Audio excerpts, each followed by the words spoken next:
The situation where successive updates or expansions to a game introduce more powerful units or abilities, leaving the older ones underpowered. This is the definition of power creep, and something we're seeing more and more lately in Warframe. Actually, for the last year or so, pretty much ever since the gears at DE have shifted. I feel that the new DE is doing a good job, while also trying to do a lot while not seeing the bigger picture. As they introduce newer items and Warframes, old stuff gets beaten into the ground hard, while some frames and pieces of gear get salvation from the new additions. For example, incarnon adapters and new arcanes. Recent frames were not designed for a purpose of defending the objective or being tanky or AoE DPS, but rather frames that were designed to be somewhat balanced, to the point where they don't seem too ambitious with the design and execution. What I'm saying is that they're playing it safe. Let's start off at 2022, when Gyre was released. Till to this day, one of my favorite aesthetically designed Warframes. She was released as a DPS Warframe that could deal AoE electric damage, while sustaining herself with energy per second, with some crowd control, while also having her abilities crit and discharge for more damage. This was something new, for sure, but not mind-blowing. A frame that can go into a mission, press a button, and have her abilities stay on while it kills enemies. This sounds very familiar to an old Warframe ability, World on Fire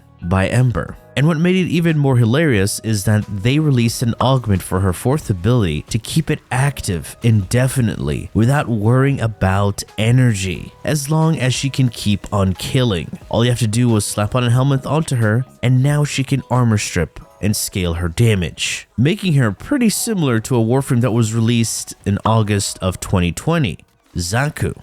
Alright, the helmet system. Let's talk about that real quick before we continue with our main topic, because this all will make sense. The helmet was released to open up build possibilities, introduce more diverse loadouts with our Warframes, but it also had an ulterior function. It was also made so that we can somehow fix or aid Warframes that were severely lacking in terms of damage, crowd control, or survivability.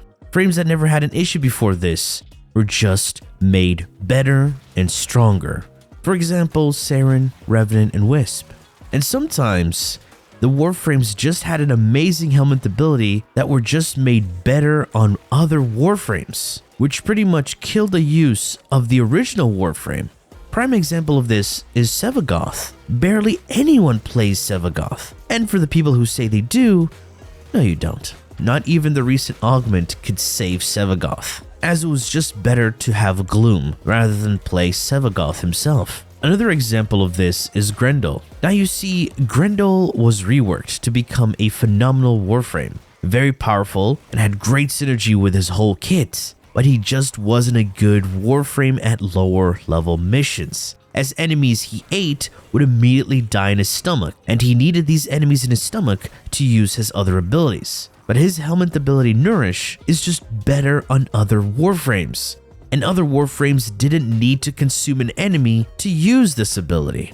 And this brings us to Steinx, released right after Gyre. He was an okay frame, but after the changes that were done to his kit made him very mediocre. He didn't see that much use, nor was he a first choice pick. Even though there are some Steinx fans who swear by him, stop coping. It was Nourish, an ability made for Grendel, ended up making Steinx 10 times better. It improved his uptime and consistency of his build surrounding the third and fourth ability.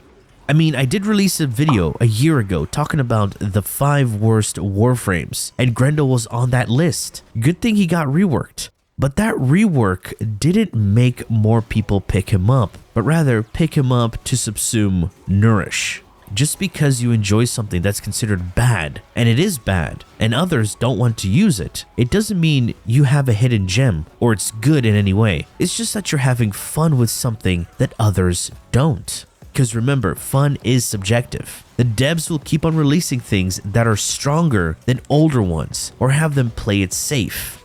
After Steinx, DE played it really safe with the release of Varuna and Citrine, they're solid picks. They have better sustain, they could both prime and spread status effects. Varuna is a melee type Warframe, mostly used for solo content, going invisible, multiplying your crit, and boosting status chance. While Citrine is similar to Varuna, she can also spread status effects, while boosting status chance, replenishing energy and health, while also buffing your crits, even though it was crit chance. But she had the ability to give allies damage reduction and heal them while giving them energy, making her a more group-friendly Warframe. No one would complain if you had a Citrine on your team. She's not like a Limbo or Nova who would slow or halt things that didn't need to.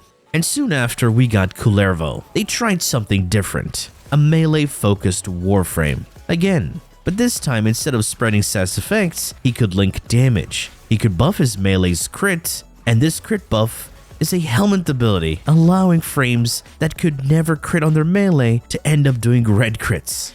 My prediction for the new Warframe: it could have some status application, have some sort of sustain, and also some sort of crit buff. I mean, that's the pattern at this point, right? You know what I find funny is that a while back, DE tried to nerf melee, but all they're doing is buffing it now. You don't know, they removed the use of gladiator mods on our melee sentinel weapon, so we lost some bonus crit chance on our melee. But now all of that was reverted thanks to the helmet and incarnon weapon perks affecting pseudo-exalteds. I wonder how long that will last, because no matter what they nerf, they're just going to release something that just ends up taking over the previous thing we used to use, and just ends up being better. Ammo nerf? Well, incarnon adapters and the helmet exist. We just got introduced to Overguard on Warframes. Rhino has to perform a lot of steps to get a lot of iron skin that can be easily nullified or disappears if you fall off the map. And Kullervo can easily stack Overguard without any extra hassle, and it's a one-tap cast without an augment.